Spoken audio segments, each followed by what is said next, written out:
Thank you. Sorry I can't be with you in person. We did try.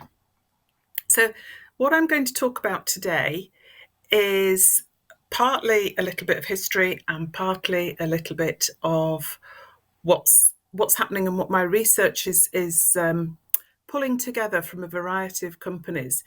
At the end of the presentation, the very last slide will give you the reference of the paper, which the title is the presentation as well. And in there, obviously, there's far more detail than what I'm going to talk about. And the presentation itself, if I can just use my automated clicker, the presentation itself, not working. Maybe we have a technical hitch somewhere. So the presentation itself is built on the research from the paper and also subsequent research, excuse me, which were 10 industries.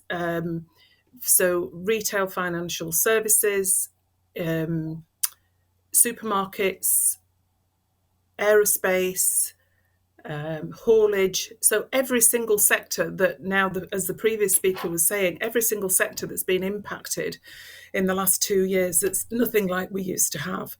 So my background, and thank you for the introduction, which covered it briefly. I thought I'd let you know why I am able, in my view, to talk about the things I talk about. So I studied French, so I went from one language, French, to C#, which is a language of the internet, if you like. Not that I speak it, but I do spend most of my working life with the internet. And the view in my career before an academic, and actually also as an academic, was that IT is everyone's saviour. That was the general view. So when I was a consultant, we tended to, we tended to have clients who were absolutely adamant that everything would be solved by IT. So I spent 30 years as a performance improvement consultant and then the last 15 years as an academic.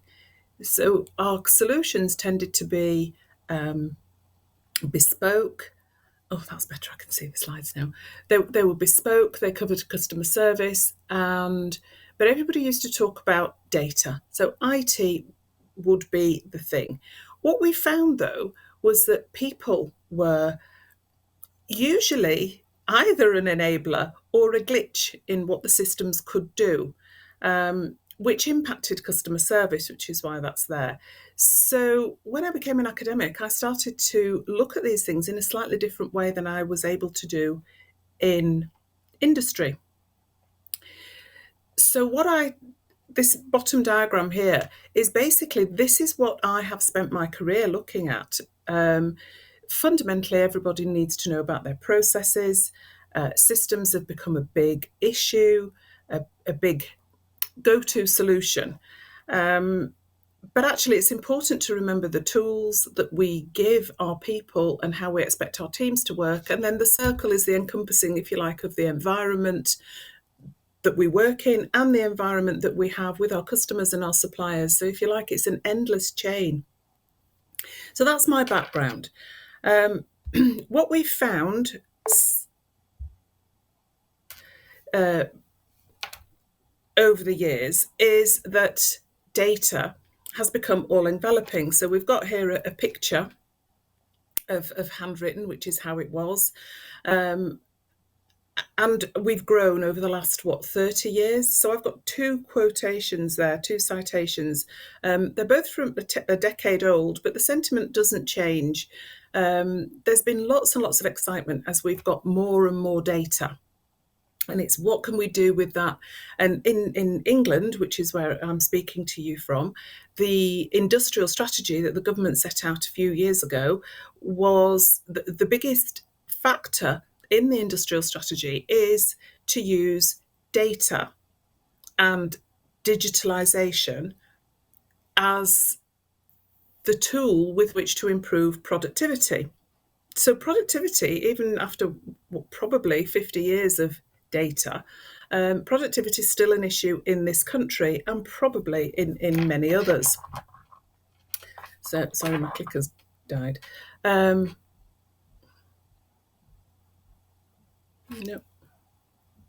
Okay. One of the reasons we've got as much technology as we've got is due to Moore's law and Crider's law. And Moore, from whom the law is named, is actually a co-founder of Intel. And basically, what was said was that as performance doubles every 18 months, as it says on the slide, but also cost reduces. And we've now got to a stage where that's possibly leveled out. But nevertheless, it's pennies for millions of lines of data. And storage, as the previous speaker said, storage in the cloud is again very, very cheap for organizations. So what we find is that we're inundated by data. Organizations do not have difficulty collecting it. Organizations do not have difficulty storing it. But this slide I got from a conference a few years ago, but from an American academic who's famous and whose name right now just escapes me. What we've got is this idea that if we put machines and people together, there is a crossover point, if you like, a break-even point. And with data, we can go up and up and up and increase that, which I think in economic terms is called the area of possibility or production possibility. And quite clearly it shows on this diagram that you've got data on the left and with machines, and people on the right with our wisdom. And these are the idea is that these will dovetail and just increase as we are used to working together, and therefore our competitiveness will increase. Again, going back to what the previous speaker said, we've seen that that's not necessarily the case right now. We have all kinds of problems in our supply chains, and yet we do have the data. As he said, there might be 1,000 components for one particular product, and we know which two are missing, but we can't create them out of thin air. So many organizations that I've spoken to have data everywhere, and it's a case of, well, what do we do with it? How on earth can we work through this mountain of data in order to make ourselves more productive, more efficient, less stressed, have better decisions, and so on and so forth, all those kinds of conversations. So here we have what's called the DIKW pyramid, DIKW being data, information, knowledge, and wisdom. And it refers back to, in fact, this is what Robert, his name's beginning to come back to me, was basing his 2x2 diagram. So basically we have a lot of data from which we can glean some information. We then create knowledge with that, and our human wisdom comes to the fore. And it's the classic pyramid where obviously wisdom is far more rare than the data itself. Now, this happened Ackoff wrote this in 1989. And the reason I'm pointing out the dates is to show you that actually some of the issues have still remained. So we're still grappling with this, despite the fact that we're not grappling with a paucity of data. In 1987, so a couple of years before Ackoff, we have what's called Solo's paradox. We can see the computer age everywhere except in the productivity statistics. And as I've already said, Britain's industrial strategy is focusing on how do we improve productivity. The idea was with data that we would have everything at our fingertips, all kinds of information that we could manipulate, that we could extract, that we could data mine, that we could do all kinds of things with. And this slide here, I'm trying to use this to illustrate, well, how much confidence can we have in our data? Typically, there's become there is what is known as the four V's of big data, which is refers to the volume, the velocity, the variety, and the variability of it. So, in other words, where does the data come from? How much of it? How often does, maybe the volume comes from daily transactions, somebody, I don't know, taking 50 phone calls an hour, unrealistic, but anyway, 50 phone calls an hour, maybe writing 10 reports. Then you get all kinds of data that are being gathered now from social media. So that's what's called unstructured, because some of it is numerical, some of it is written, and so on and so forth. And the speed, so that's the speed of streaming, the speed that you can download the data, the speed that you can receive it, the variety, again, that links to the volume. Obviously, they're all linked. And the variability, what time of day, does it come by month, does it come, however, sometimes you'll have enormous peaks. The problem is, how do you make it all look the same? And by look the same, what I mean is you can't compare, to use an old classic phrase, you can't compare apples and oranges. So how do you make them all look like apples, or how do you make them all look like oranges? And that's a big issue for people. Just for those of you who know a little bit about this, the four V's have actually been expanded to 7 in some journals or fields that you might come across. But these 4 are the most important ones, if you like. They're the original ones. And the others just add a little bit more variety to that. So we have huge amounts of data. We have possibly a crisis of confidence in our data because of these 4 V's. And so we have to wonder what it is that we can do with our data. Just as an aside, and to illustrate the point really about how we are and what we have, the Lego slide of all the different colours and different shapes just thrown, that's to illustrate what I just said in the previous slide. But where we are now, the figures might have changed slightly, but we have more smartphones in the world than we have toothbrushes. So no wonder we're a little bit overwhelmed with data. So we have this amorphous mass of data. But what we really want to have productive and efficient organisations is a picture of, this is how we are, this is how we're operating, this is how good we are, this is who we are. It doesn't matter whether you're in marketing or in production or in some kind of haulage. You want to know certain things about your business. And if you're in a department, you probably want to know things about your department rather than the whole business. And you want to know, usually, you manage by exception, and you want to know which bit's gone wrong. So which two, again, going back to the previous speaker, which 2 pieces, components are missing from what we need, and how do we get them, how long will the delay be, so on and so forth. So what we need is the ability to extract the data that tells us the most about our business, or about the questions that we have that we need answers to. So many data scientists have said to me, well, if you process enough data, you'll get nuggets of information out.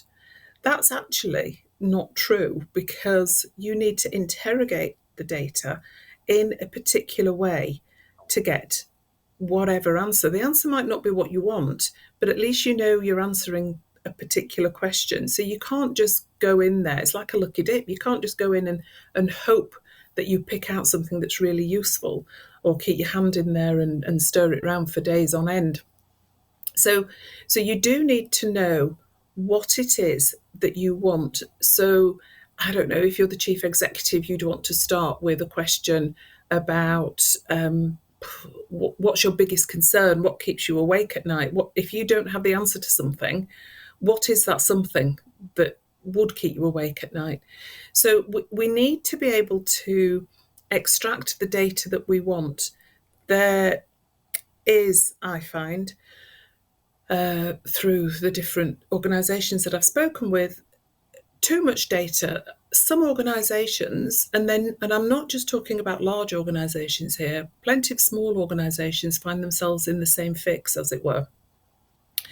They have ended up collecting so much data that they've set up departments or hired people specially to process that data. I don't think many people have actually costed that as an additional business cost. So I think that's something that we need to look at and think about quite seriously. So how do we get to the picture on the left, from the picture on the left, what we have, to what we need? Well, again, I'll go back to, so the picture, this word map on the left, is from the perspective of data scientists. So they find that they look at all the, if you like, the technical issues and workable aspects of their life for data. What can they do with it? So you'll see we can have text analytics, we can extract concepts, we can do all kinds of things with our analysis, and we look at all these, whether they're semi-structured or structured, and it's a data analyst or a data scientist's heaven is the left-hand box. On the right hand, and this is my core passion, if you like, on the right hand is what this data does to us people. As you can see, it's clearly for the sake of this slide, it's demonstrative, but the data people, the data scientists, work in very structured ways. That's the square, it's nice and neat. When you start looking from the people aspect, it's not quite so neat. There are things sticking out, it's a little bit less fixed as a shape. There are things that we need. There's time, there's people, there's service. None of this is as tangible as the words, if you like, on the left-hand side. So we people can use data, but actually we have to have so many things to consider, to juggle with regards to this data that we're finding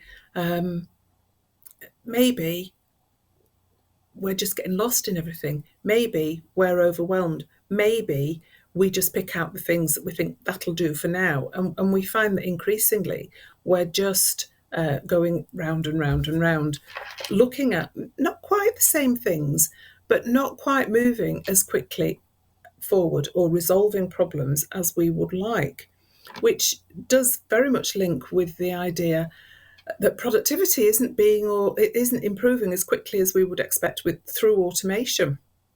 So what I've found, and this is a piece that I'm working on with a colleague from Sheffield University, is that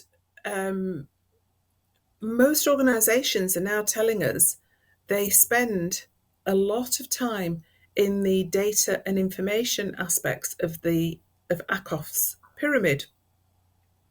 And knowledge is becoming a little bit more elusive, and wisdom seems to be flying, or feels as if it's flying away. And we're in this loop, because the more data we get, the more information we get, the more time we spend on ploughing through the information, and we're not quite able to leverage it in perhaps the thoughtful way that we should, or maybe even, dare I say it, used to in the past. I mean, I don't really know, because I work in the now and not in the past, but it's just a thought. And most people are finding themselves so overwhelmed that they know they're almost on this, well, I've called it a loop here, but it's almost like a treadmill, going round and round and round, looking at this, but not actually building up corporate knowledge in a solid, robust way as would be ideal. And then I found this and thought it was very apt. And again, it's 20 years old, but it is actually all about the people, about exiting the loop, And some of you might be familiar with this, but I think it's a wonderful concept, really. There's a secret bond between slowness and memory, between speed and forgetting. And the degree of slowness is directly proportional to the intensity of forgetting. And my interpretation of this is that actually it's good to have some downtime. I'm not talking about leisure, I'm talking about actually in work, some thinking time. And without thinking time, we are just caught in this speed loop, as it were. So maybe 3 or 4 years ago, this picture, this recognition of the people factor. This picture is GCHQ in Cheltenham in England, in Gloucestershire. GCHQ is the UK's listening post, the main listening post. I don't actually know how many we have, but I do know 2. There's one in Yorkshire near where I am. But this is the major headquarters, government communication headquarters. And what they did, as I say, maybe 4 years ago, they broke a pattern of centuries, well, certainly 1 century.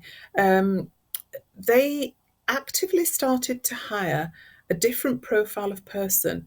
They were looking for dyslexic people, which is unusual. Most dyslexic people struggle getting administrative jobs, tend to be very practical people because words are not really their forte. However, what's been discovered is that dyslexic people are very good at identifying patterns. Now, many of us who are non-dyslexic are also good at identifying patterns, but the dyslexic mind has a particular skill that's much, much sharper than the rest of us. And GCHQ recognise this as an awareness of the data issue and the overwhelming weight of data, realised that they needed to put new features into the humans, or into the human pack that they had. And so that was an early recognition that you needed, different kinds of people skills. So there's lots of opportunities for dyslexics. But anyway, that's one acknowledgement. There's another acknowledgement. For those of you who have done a business degree, you will be familiar with the listings on the left: simultaneity, heterogeneity, intangibility, and perishability. It's called the SHIP model. And there are characteristics there that have long been accepted. But what we've found is that the impact of technology has changed those features very much. So we are all customers, but we are, as well as being employees. So because we've all got these marvellous smartphones, we tend to see things differently, not like dyslexics, but we are less patient with organisations saying to us, we'll get back to you within 48 hours. Or if we go onto a website to place an order, but don't complete the order, let's say, from our phones, and then we go to our laptops and go back, we expect that company to not differentiate between how we're getting into contact with them. But also, we've got the choice of whenever we want to do it, or whether we want to do a continuous service, whether we want to break it. And that very fact means that we're not building up relationships with people in organisations. So for all companies talk about customer relationships, given that most or much contact is remote these days, that relationship idea is changing. So there's a recognition in the column on the right about this. So what does that tell us? Well, I think the conclusion that we've come to is that productivity, as has already been recognised 30, 40 years ago, doesn't necessarily improve with digitalisation, with autonomy, with automated systems, and increasingly with artificial intelligence either. I'll just touch on that, and this is my final slide. So it doesn't make work any easier, really. It makes work different. We've now got slightly different departments to what we used to have. Um, for instance, am I more efficient in my job because I can answer emails all day, or does that just drag out my working day and therefore maybe I'm not as effective from, let's say, my standard working hours are 9 to 5? If I think, well, I'll do an hour or two tonight, do I slow down a bit? Do I drag it out? Do I work in spurts? I don't know. Does it make me more productive? I don't think so. It just means I do my work differently. It also, technology makes us relate differently to each other and to our jobs, partly um, based on the things that I said in the previous slide about timing. I worked at Sheffield Hallam before my current position at Sheffield Hallam University, and we introduced a rule whereby you couldn't send emails outside for 8 till 6, I think was the standard time. So people were encouraged to put the delay function on an email, so that it came during the working day. And you could tell who'd been working at night, because all of a sudden between 9 and 9:03 you'd get 12 emails from somebody. But nevertheless, it's a good way of making people at least manage the illusion that they're not working all the time. So I've put this little note there. If productivity is the goal, automation is not the wholesale answer. People are knowing your business are. What I mean by that is, so many of the transformation pieces of work that I did with in my consulting career were about automating things. But actually, if you automate what you did manually without thinking whether that was the best way for now, or what was the optimum way of doing it, you tended to automate glitches or people's personal preferences, which isn't ideal for a system. We're hanging a lot at the moment on AI, which again, or machine learning, um, which in themselves are excellent. And people say, oh, well, that kind of thing, that's the future, because there are no limits to what you can do with it. Well, actually, I would like to put to you that there are significant limits. And with all due respect to my IT colleagues and their extreme levels of knowledge, any AI or machine learning program or system is limited by the imagination of the programmers. And I think it's fair to say, without insulting anybody, IT people are more often referred to as geeks rather than creatives. So there are limitations. There are the limitations placed on systems by the extent of imagination of the programmer. So we can't. I think my message is technology is absolutely fantastic, and I think it's offered us so many things in life. But I suppose all my career, because I've spent time aligning people and work and process and what systems can do, and about workflow and so on and so forth. I think I've ended up being a voice of caution, saying systems are fantastic, but actually let's step back. Let's think about what we want to gain from the system. Let's also think about what is our core purpose as a business. What are we here to do? Sometimes that's a complicated answer. Sometimes it's not so complicated. And if it's not so complicated, let's get a simple system that helps us do it. If it is complicated, is there any way that we can reduce the complexity? Because increasing complexity is something that actually causes more headaches, causes more levels of thinking, more levels of discussion, more levels of sifting when you collect more data. So let's simplify things if we can. That's not to say I'm saying there's nothing complicated in life, but complexity and complication aren't the same thing. So to actually leverage technological innovation in a way that's useful for the business that you are working in, whether that's a small business or a large business. And eventually, as we aggregate up the performance of all the businesses, that's our country's economy. Um, it's about looking at what we need, how we know, and it's about stepping back. And I think there's far too much, certainly in England, there's far too much desire to leap in, grab what we can, and make the most of it, which, commendable though it is possibly not the wisest way forward. So let's think about the long game. Let's know what kind of people we've got. Let's know what kind of business we're in and we want to make. And then say, okay, this is what we want from our systems. This is what we want from our AI. This is what we want from our machine learning. And therefore, this is what we can give you, our customer, and you, our employees. Thank you. Any questions? Very much. That was provocative, at least Oh, thank you. from my perspective. Rarely you hear this perspective in innovation conferences, which is intriguing, of course. Ladies and gentlemen, I would start with your questions. If you have any, raise your hand and let me know. We have the microphone available.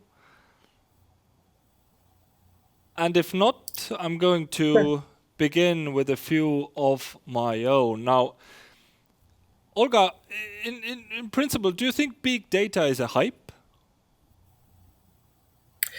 I think yes, it is. I mean, if you look at any report of Gartner, you can see over the years that it featured very highly on their hype cycle. I think in recent, maybe in the last 4 or 5 years, that's decreased because we have much more capability to tackle data. And there's this awareness, as I was talking about with the 4 Vs or 7 Vs, there's this awareness of the complexity. So people are dealing with some of the issues. So the hype's gone because the hype's reducing because it's becoming business as usual, dealing with an overload of technology. But that doesn't mean that fundamentally the hype, if you speak to vendors are always saying our systems can do this, and our systems can transform the world. But yet here we are as decades pass, and our worlds are transformed in some respects, but our worlds are also where in our daily lives at work, we're still struggling with the same kinds of issues. We're struggling with people going off sick. We're struggling with items not arriving. We're struggling with deliveries where we talk to other people. The people side, the relationships, and sometimes we tap on our computers as we talk to people on the phone. We still have the same issues, and so the big data aspect hasn't resolved any of that. I think that's where I'm coming from, and so that's where I agree with Gartner's long-standing hype cycle. Well, I do hope that people still stick around, even after we have the means to use big data. But I mean, Yeah. I feel that we do. I mean, machine-readable data, isn't that a new norm already? And I mean, if you look at the business of Facebook and Google, I mean, even the seemingly chaotic input of billions of users around the globe who share their photos or move around and leave digital traces. I mean, this is readable data. We don't, I mean, if some companies have a problem that they don't know how to read their big data, it's a question of skills, it's a question of technology, it's a question of knowledge, not a question, should we need big data or not? Let me think. Should we need big data or not? I think it's too late to minimise what we've got. We're all so used to it. I think from a personal level, as in personal individuals, I don't think any of us are actually aware of how big the data shadows are that we leave. We provide so much information fodder to companies. And as you say, Facebook in particular have had a big press covering over a number of years about this and how they sell our data and so on and so forth. but I think the danger is for organisations, particularly the global organisations, is that there's a disconnect between what they get, the data they get, and how they, for instance, target directly customers. I'm sure it's the same in Estonia as people say to me, I have a conversation with somebody, and next time I go on Facebook, an advert comes up about exactly what I was talking about. Well, doesn't it So, prove my point that this yes, data is used in extremely effective ways? And the companies who are missing out from it, of course, they can be skeptical and say, well, big data is a hype. But if you know how to read it, you may rule the world. And isn't that the reality already today? Aren't we, when we're talking yes, about issues on reading big data, well, aren't we actually missing out the fact that it's been using, big companies are using it to monitor us every single day? they are. But so I'm not disagreeing with that at all. Where the focus of my work has been is how organisations can increase their profitability through data. So there's this surveillance aspect and this knowledge Facebook of seems us. to be doing quite well economically also, and It Google is. and Amazon and others. That's right. But I don't know any names of Estonian companies, I have to say, so sorry. But there are so many small, medium enterprises. And in the UK, the vast number of companies are small, medium enterprises.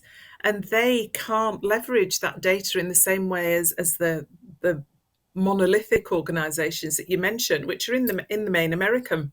Maybe Um, they should get in contact with universities, with data scientists to give them better algorithms to read the data. Maybe that's where this innovation prospect Yeah, I is coming. think there's an awful lot to be said about that. There's an awful lot, and I think this afternoon we're going to be talking about some of those issues in the panel session that we've got. I think there's an awful lot where smaller businesses can get into partnerships, maybe together with a university or individually with a university, depending on their own means. In order to leverage some of the technological innovation that's possible and make themselves work smarter. But I think what I was trying to say in my presentation was that just because you have technology doesn't mean that you work smarter.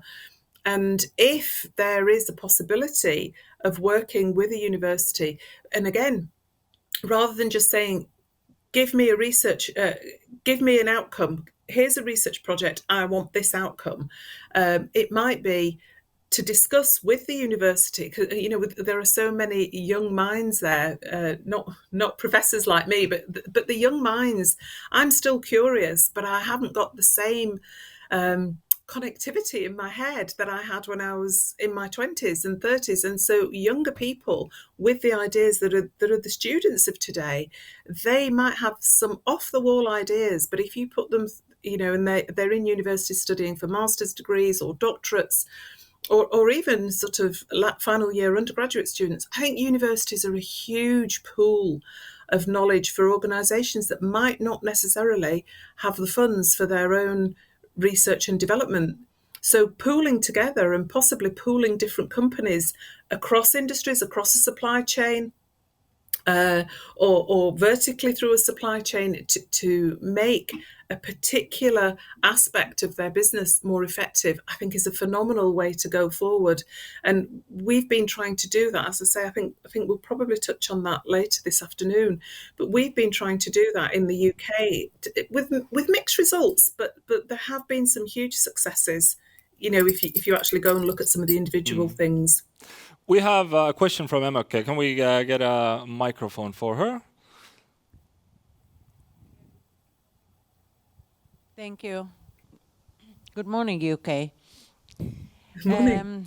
I'm running a business of 750 people in Estonia, and I was just reading some time ago in Harvard Business Review an article about decision making and how it's done by so-called old foxes and the the young rookies. And the conclusion was that until the young rookies have analyzed all the data they have, the momentum for the decision is gone. So actually, you need your gut feeling plus the data. And until we are, I wouldn't say that Google or Facebook are directly in contact with people. They are, for me, very often they are manipulating the data and the people.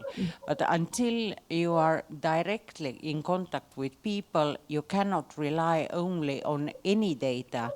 And actually, the bigger the data is, the bigger the possibility for different angles is.